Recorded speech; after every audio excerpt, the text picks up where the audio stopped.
Hello, welcome back ulit sa ating channel. I-share lang natin yung nangyayari kaninang umaga. Napaka-deserving naman ito ni Kuya dahil napakabait.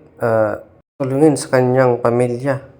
Nagtatataho siya sa umaga at pag-uwi naman niya ay bumabanat pa siya para magbiyahe ng joyride. Pero bago ang lahat, nagsimula nung bumili ako dito. Nakipagkwentuhan ako kay Kuya habang naghihintay siya ng bibili sa kanya. At sabi ko, bakit niya ginagawa yon? At sabi naman niya ay pinagpapatuloy lang daw niya yung kanyang grandfather dahil matanda na rin, ay siya na yung gumagawa ang maglako ng taho. Nga sayang naman yung mga customer nila na para sukin na rin.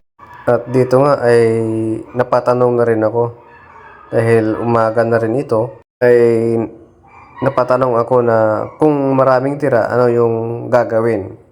At sabi naman ni Kuya ay hindi naman daw masasayang yun dahil gagawin nilang daw tokwa at medyo mabusisi lang yun.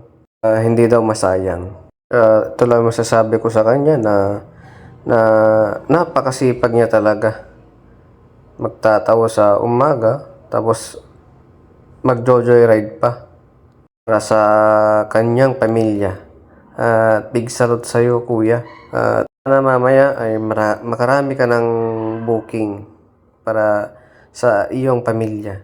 At dito nga ay naubos na yung ating taho kaya nag-refill ulit tayo. Bumili tayo ng 5 piso. Pero ang ginawa ni Kuya ay pinuno ito.